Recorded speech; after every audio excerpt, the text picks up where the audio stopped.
Bonjour, bienvenue au cours de physique générale de l'EPFL. Dans cette leçon, je vais introduire une méthode extrêmement efficace pour obtenir les équations du mouvement. Je l'appelle la méthode de Lagrange et les équations sont connues comme les équations de Lagrange. Ce chapitre typiquement fait partie d'un cours qu'on appelle mécanique analytique. La mécanique analytique permet de révéler toutes sortes de structures fondamentales importantes de la mécanique, mais ici, ce que j'introduis ne sert au fond qu'à donner une méthode pour résoudre les problèmes de mécanique que nous avons vus jusqu'à maintenant. Dans un premier temps, on va considérer un système mécanique avec des contraintes simples. On va voir combien le système a de degrés de liberté. On va devoir définir ce qu'on appelle un degré de liberté. On va voir les déplacements virtuels compatibles avec les contraintes du problème. Cela va nous permettre de définir ce que je vais appeler des forces généralisées. On aura des coordonnées généralisées, on aura des forces généralisées. Et enfin, on va voir les équations de Lagrange qu'on va pouvoir appliquer à toutes sortes de situations. Je commence avec les contraintes. Alors, voilà le problème que je me pose. J'ai n points matériels. Je repère la position de ces grands N points matériels avec le vecteur R alpha. Alpha égale 1 à n. C'est la notation qu'on a utilisée jusqu'à maintenant pour un système de points matériels.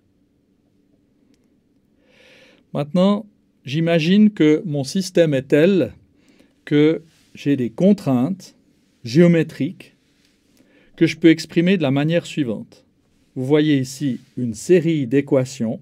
Ce sont des fonctions des positions R1, R2, Rn, des n points matériels. Cette fonction peut être aussi fonction du temps. Et j'ai K, équation de ce type-là. Grand N, c'est le nombre de points matériels. K, c'est le nombre de contraintes. Quand on a des contraintes qui s'expriment ainsi par des relations fonctionnelles des positions seulement, on dit qu'on a des contraintes holonomes. On pourrait avoir des contraintes sur les vitesses, ce serait différent que ce qu'on a ici. Ici, on a ce qu'on appelle dans la littérature des contraintes holonomes. Encore une fois, ces contraintes peuvent dépendre explicitement du temps. Il faut ici voir une nuance. On va supposer une certaine dynamique à ce système de n points matériels. Donc R1, R2, Rn vont dépendre du temps. Ça, c'est ce qu'on appelle une dépendance implicite du temps, mais on peut avoir une fonction explicite du temps qui est représentée ici par le fait que le temps devient une variable explicite de cette fonction-là.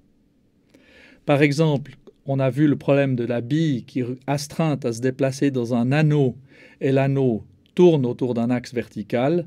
Là, on a un exemple de contrainte qui dépend du temps, explicitement. Alors maintenant, je définis cette notion extrêmement importante de la mécanique lagrangienne, la notion de degré de liberté. On retrouve d'ailleurs cette notion dans toutes sortes de domaines de la physique. Ici, on s'est donné K contraintes.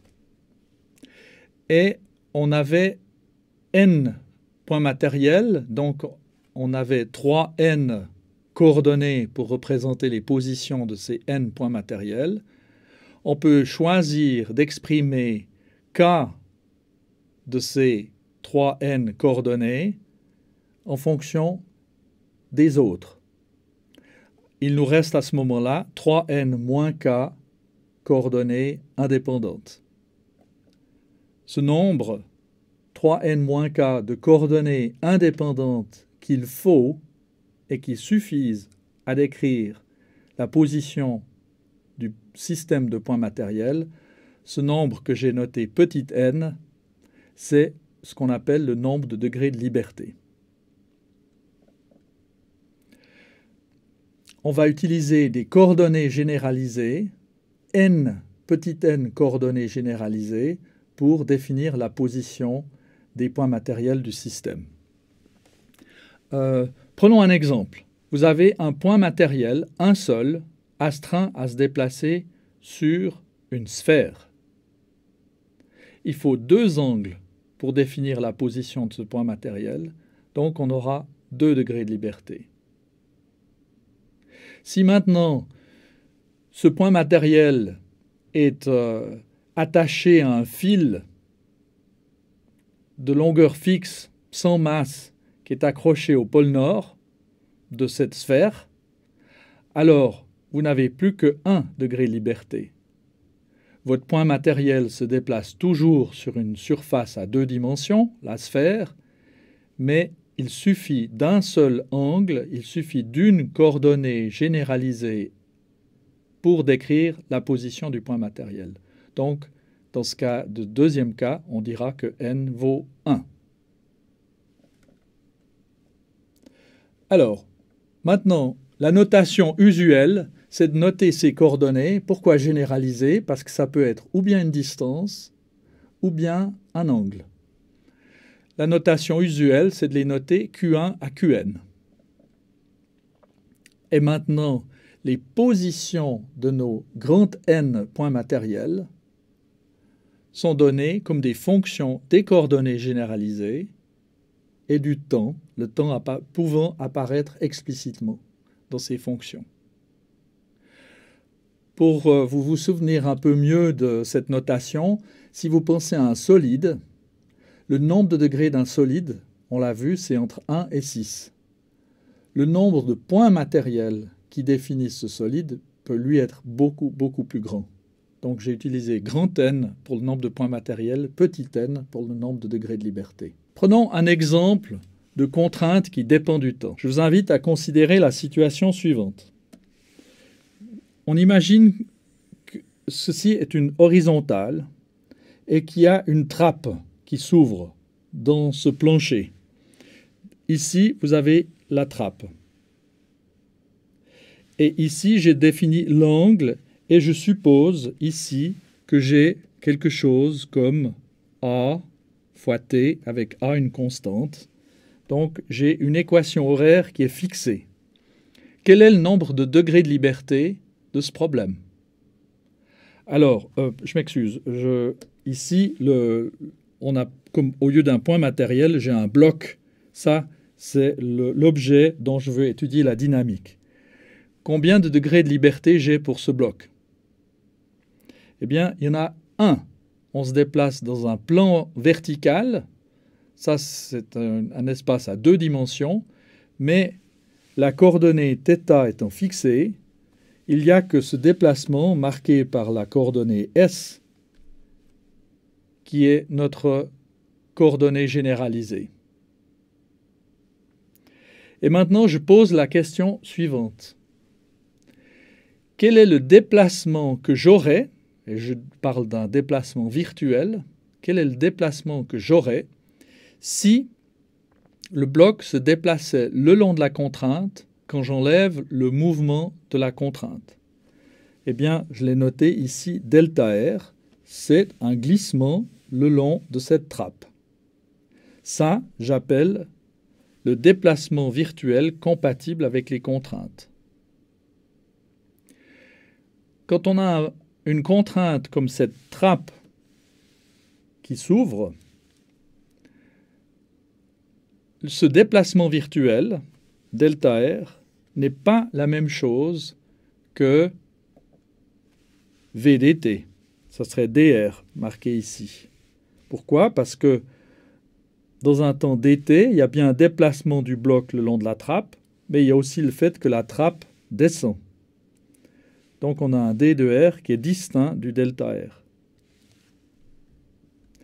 Pour rendre les choses plus concrètes, examinons les coordonnées de position x et y, x et y étant les coordonnées ici, du centre de masse de ce bloc.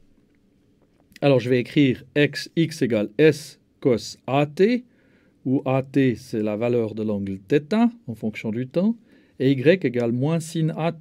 Si maintenant je calcule la dérivée de x par rapport à s,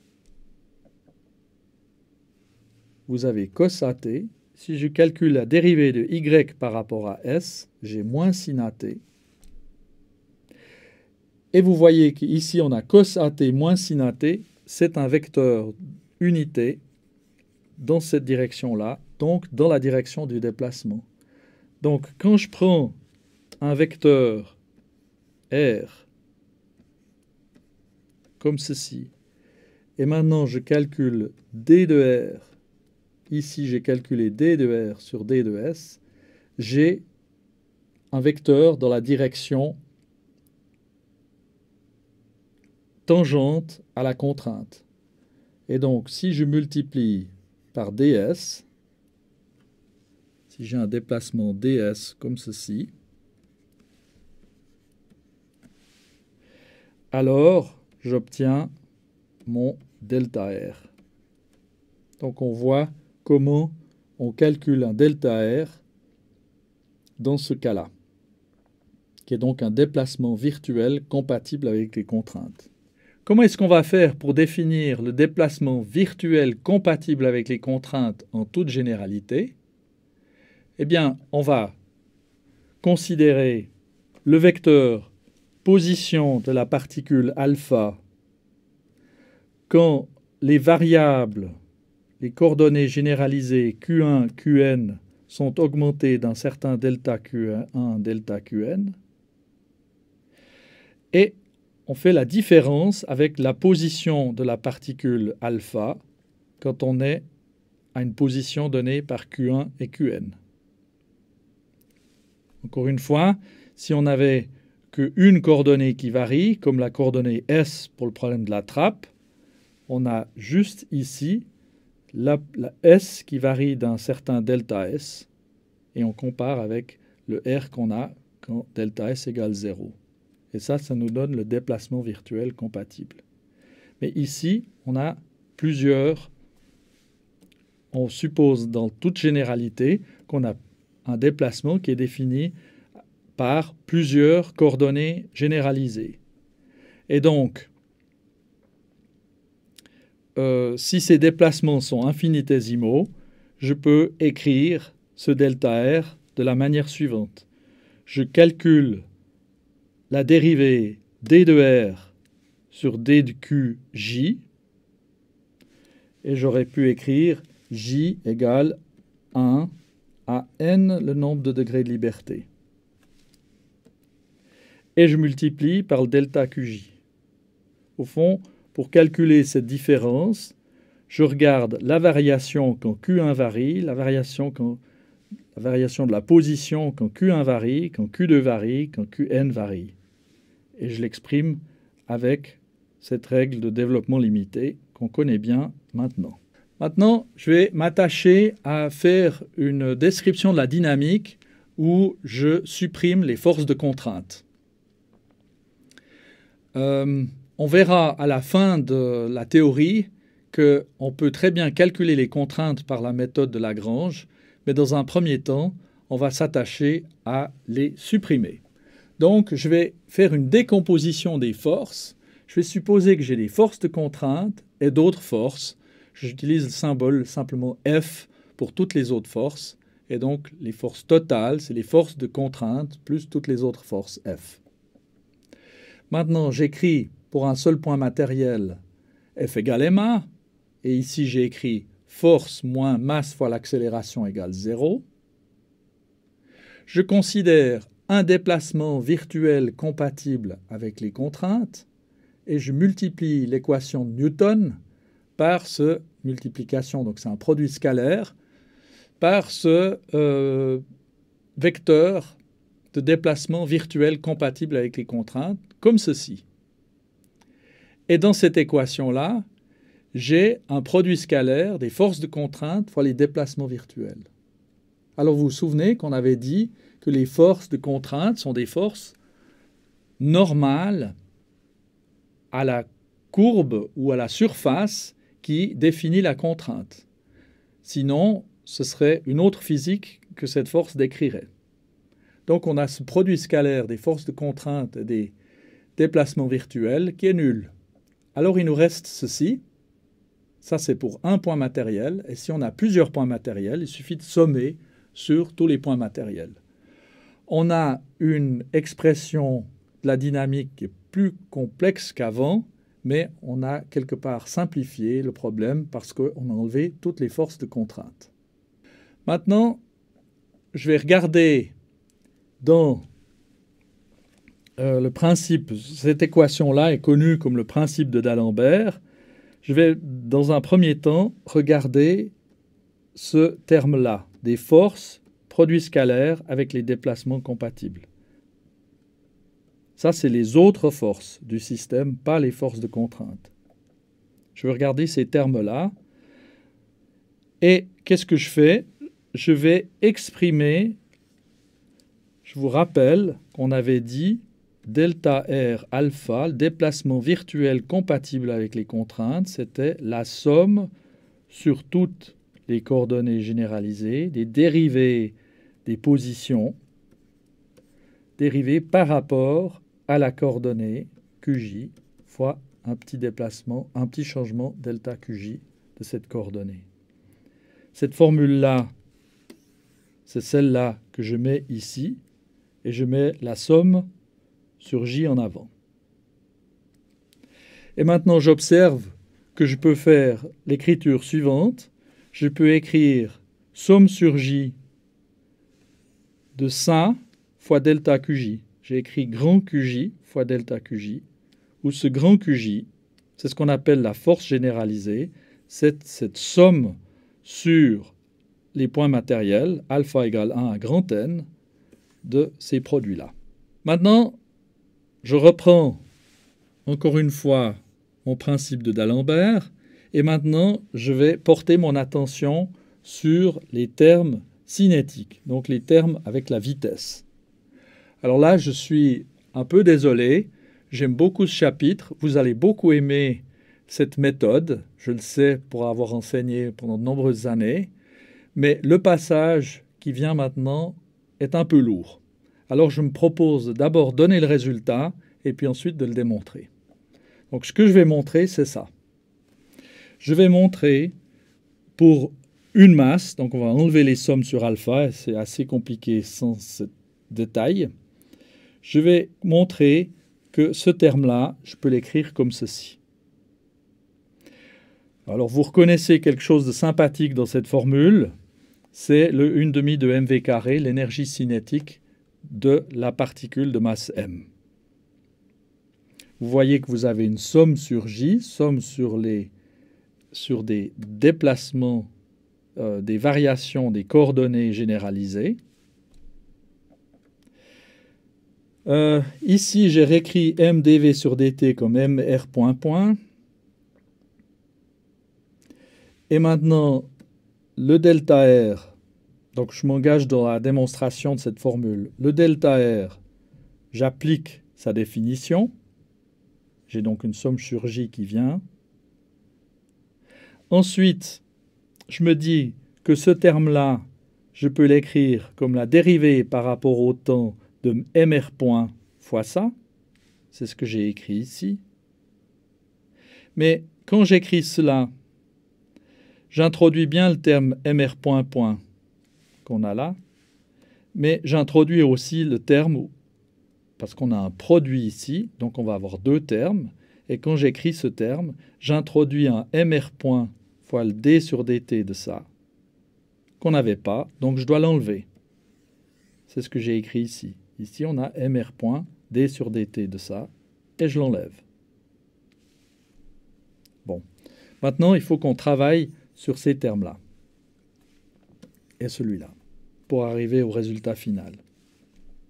Alors d'abord, je remarque que si R, on avait vu cette structure de R exprimée en fonction des coordonnées généralisées et du temps.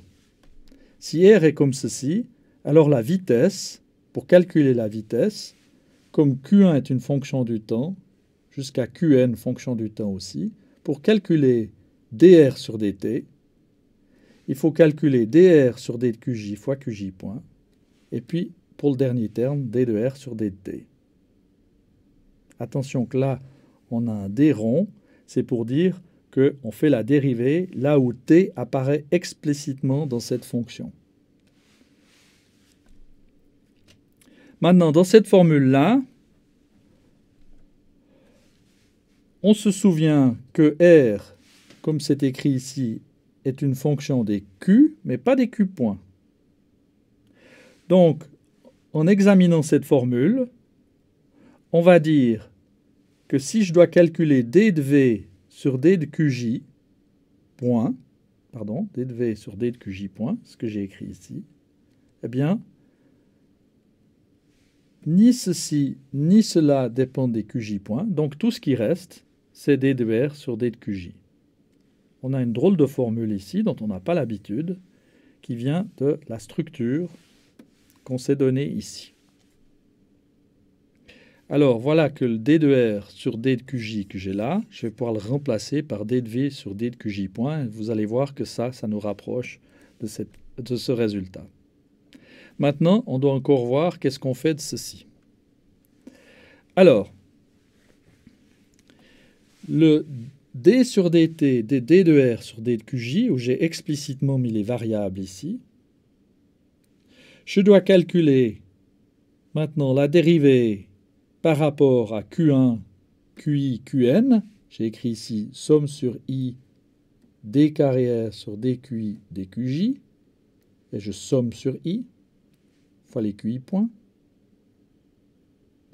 Et puis, j'ai aussi le d de R sur d de QJ, qui est une fonction explicitement du temps. Et je dois mettre ce terme, il est là. Maintenant, j'ai un d de QJ ici, et j'ai un d de QJ là. Je mets en avant cette dérivée par rapport à QJ, et il me reste d de R sur d de QJ, pardon, d de R sur d de QI, QI point, et là j'ai un d de R sur d de T, ce terme-là, et là je reconnais la vitesse. Donc j'ai d de V sur d de QJ. Alors voilà un deuxième résultat un peu bizarre. d sur dt de d de R sur d de QJ, ça vaut d de V sur d de QJ. Ça, je vais l'utiliser ici. Je réécris les résultats partiels. Voilà le terme dont je me soucie. Ici, j'ai simplement appliqué la relation qui définit le déplacement virtuel compatible avec les contraintes. Je suis arrivé à ce résultat. Je le réécris ici, où j'écris, au lieu de R point, point, j'écris V point. Ici, je reconnais un V. Et ici, je reconnais un V aussi. Et maintenant, ce d de R sur d de QJ, je le remplace par d de V sur d de QJ point. Et ce terme-là, je le remplace par d de V sur d de QJ. Et maintenant, si je me concentre sur ce terme-là, je dois y reconnaître la dérivée par rapport à QJ point de 1/2 de mv carré. C'est ce que j'ai écrit ici. Si vous devez faire cette dérivée par rapport à QJ point, vous allez avoir 1/2 fois le 2 fois m fois v fois la dérivée de v par rapport à QJ point. C'est ce qu'il y a ici. De façon analogue là, on peut dire que ce terme-là, c'est d sur d de QJ de 1/2 de mv carré. Eh bien, j'ai le plaisir de vous dire qu'on a réussi à démontrer la formule que j'avais annoncée. Comme je l'avais dit au début, c'est un passage un petit peu délicat. Alors maintenant, on est prêt. On est parti de D'Alembert. On a ce terme-là qu'on peut exprimer de cette façon-là. On a le terme de force qu'on peut exprimer avec des forces généralisées. Et si on écrit simplement qu'1/2 de mv carré, c'est l'énergie cinétique T. Et l'équation d'Alembert dit ça moins ça égale 0.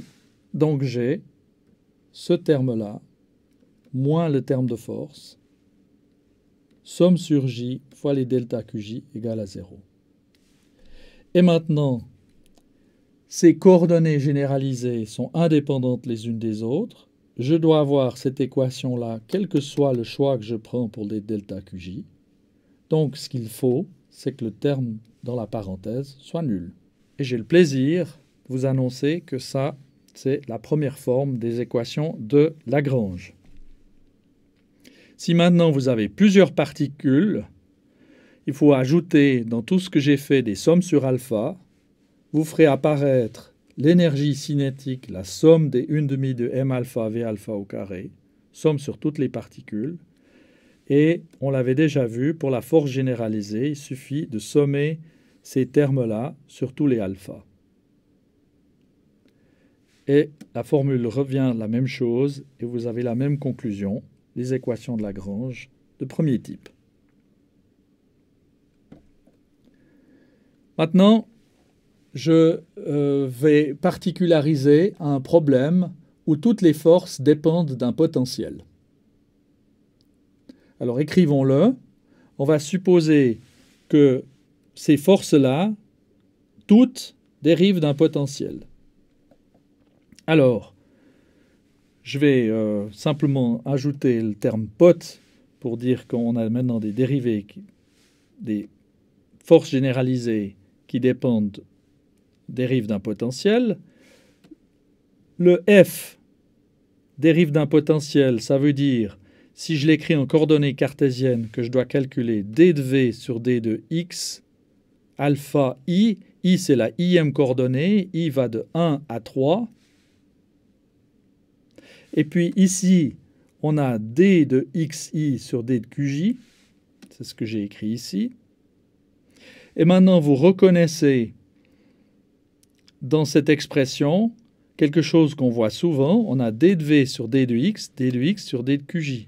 Donc tout se passe comme si on avait un d de v sur d de qj. C'est ce que j'ai noté ici. Avec le signe moins, la force, c'est moins le gradient du potentiel. Où le v, évidemment, c'est la somme sur tous les potentiels. Pour rendre les choses plus explicites, je peux faire l'écriture suivante. Je dis v est une fonction de x alpha 1. Et x alpha 1, c'est une fonction de Q1 jusqu'à Qn, n nombre de degrés de liberté. Puis on a x alpha 2, fonction de Q1, Qn, etc. Et maintenant, je veux calculer d de v sur d de Q1, par exemple. Alors Q1 apparaît ici et là, partout ailleurs.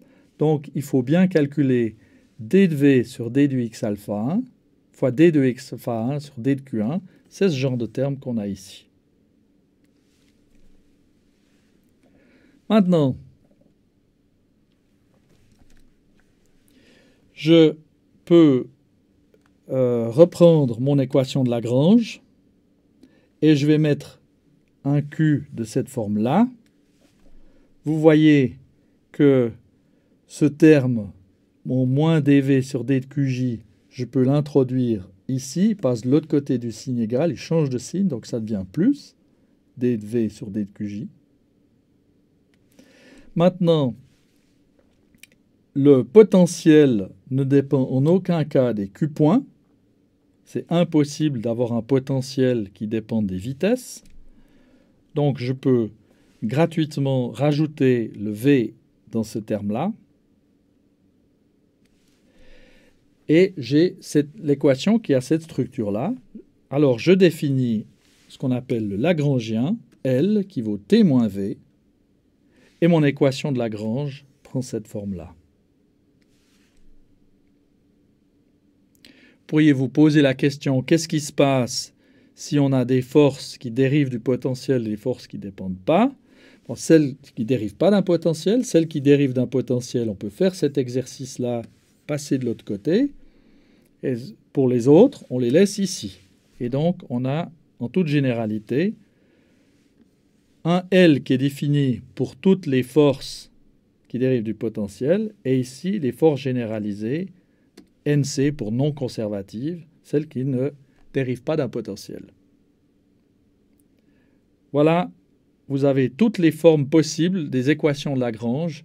Et maintenant, il faut encore voir comment on applique cette méthode à toutes sortes de problèmes de mécanique. C'est ce qu'on va faire dans le module suivant.